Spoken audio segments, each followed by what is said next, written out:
রবিবার Ranaghat happy club মাঠে আয়োজিত হলো এমএলএ কাপের মেগা ফাইনাল ফুটবল ম্যাচ।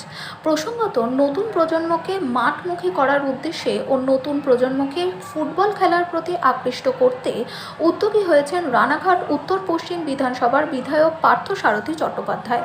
আর তারই অঙ্গ হিসেবে রানাঘাট উত্তর পশ্চিম বিধানসভার অন্তর্গত 6টি মণ্ডলের মধ্যে 4টি মণ্ডলে ইতিমধ্যেই এমএলএ কাপ ফুটবল প্রতিযোগিতা শেষ হয়েছে। আর সেই 4টি মণ্ডলের খেলায় বিজয়ী 4জন দলকে নিয়ে রবিবার রানাঘাট বড়বাজার হ্যাপি ক্লাব মাঠে আয়োজিত হলো 2টি সেমিফাইনাল ও একটি ফাইনাল ম্যাচ। এদিনের এই ফুটবল প্রতিযোগিতা অনুষ্ঠানে উপস্থিত ছিলেন বিধায়ক পার্থসারথী চট্টোপাধ্যায় সহ বিভিন্ন ক্রীড়া ব্যক্তিত্ব ও বিজেপি নেতাকর্মীরা। এদিনের এই ফুটবল ম্যাচ দেখতে মাঠে ফুটবল প্রেমী মানুষের উপস্থিতি ছিল লক্ষণীয়। এই প্রসঙ্গে বিধায়ক কি জানালেন শুনে নেব। বিধানসভা রানাঘাট উত্তর পশ্চিম বিধানসভার 6টা মণ্ডল আছে সাংগঠনিক। এই 6টা মণ্ডলে 4টে মণ্ডলে ইতিমধ্যে আমরা খেলা শেষ করেছি এবং ওই যে 4টে মণ্ডল থেকে সবটাই 8 দলীয় ফুটবল হয়েছে 4টে মণ্ডলে।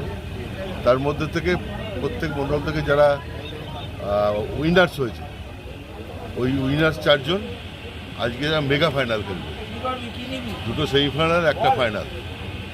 এবং তার মাঝে আমাদের ভেটারেন্স ক্লাবে একটা প্রীতি ফুটবল থাকবে। এটার উদ্দেশ্য হচ্ছে আমাদের ছেলেদের একটু মাঠমুখী করা, ছেলেদের একটু ফুটবলের দিকে আকর্ষণ যাতে বাড়ে, সেই উদ্দেশ্য নিয়েই করা।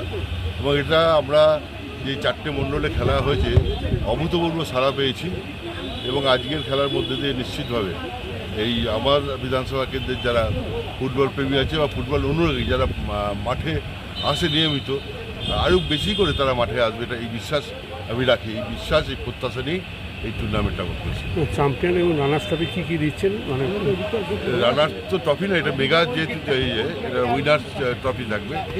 তার সঙ্গে হচ্ছে প্রাইজ মানি আছে 20,000 টাকা, 15,000 টাকা।